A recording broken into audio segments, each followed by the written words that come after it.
With regard to sexuality, you said that it is a good question to ask yourself. Who is in control? Well, yeah, that's the question, isn't it? You know, if you're masturbating to pornography and the consequence of that is an immediate influx of guilt, then you have to ask yourself who's in control.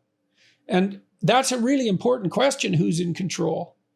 That's what terrified me about developing some psychoanalytic acumen, because once you realize that you're a house that many spirits can and do inhabit, and that many of them aren't you, and that many of them aren't working towards the purposes you might want yourself to be working to, and that's the realization of the myth that you're embodying from the Jungian perspective. It's a very, very serious question. The fundamental human myth is Cain versus Abel.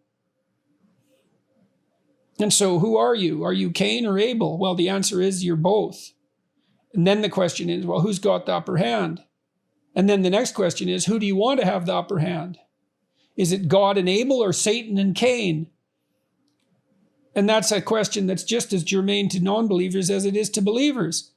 And isn't that remarkable and appalling and overwhelming and terrifying all at the same time, if you have any sense of what it means?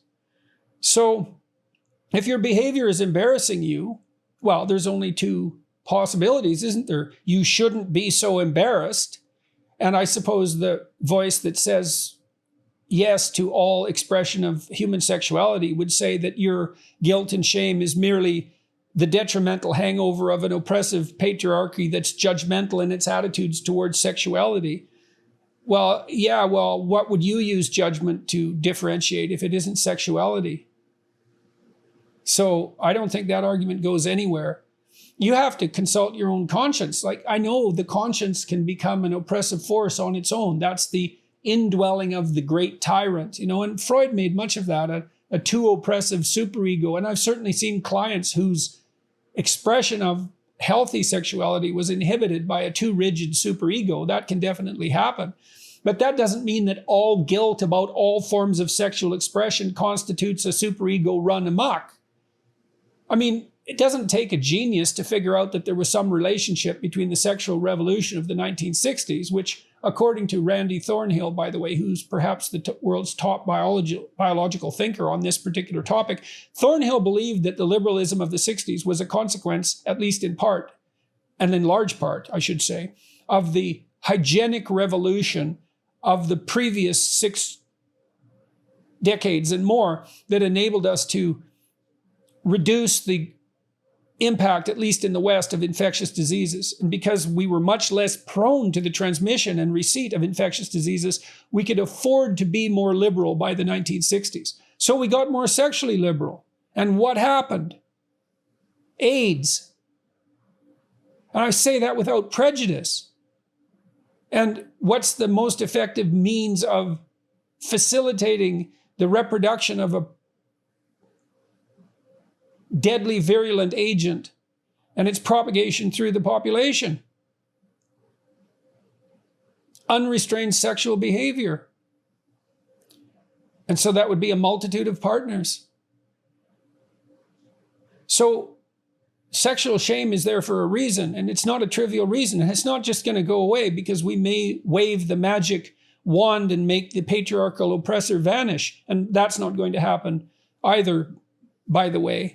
So if you're ashamed about your sexual behavior, then you have to ask yourself, is the shame wrong or is the sexual behavior wrong? And I'm asking you, I'm not judging your behavior, because what the hell do I know about you? And I have enough trouble with my own behavior. So, you know, this is on you. Is your shame what you should be dispensing with, or the behavior? And, you know, it might be a little of column A and a little of column B, because life is never simple. But if you don't feel ennobled by your porn-related masturbation, then perhaps that means it's of questionable utility. I certainly don't see it as a stabilizing social force. I don't see it as something people do in public and brag about. And I know that sexual behavior is private and should remain that way, but you get what I'm driving at. So, look, I think people shouldn't lie, especially to themselves. And I think repeatedly engaging in a behavior that you judge yourself to be morally reprehensible is a form of performative contradiction, which is the acting out of a lie. And I suspect you know that, or you wouldn't be asking the question. And so, what should you do with pornography? Well, you know the answer to that, and so does everybody else. Everyone knows it's not good. It's not good for those who produce it. It's not good for those who participate, wittingly or unwittingly, because there's plenty of them, in its production. It's not good for its consumers, or certainly not the highest good. And what's the highest good? Sexuality incorporated within a functional, intimate relationship, bound by vows of mutual celibacy. And we all know that too. That stabilizes our families. It stabilizes our societies. It stabilizes our psyches. And so anything you do that isn't in service of that goal is likely to be counterproductive. And I suspect it's your own psyche, your own soul telling you that. So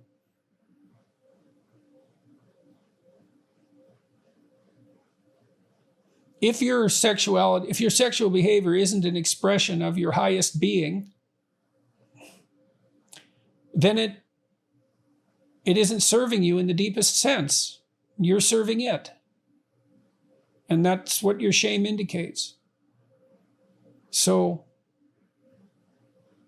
get out there and find a partner and commit to her or him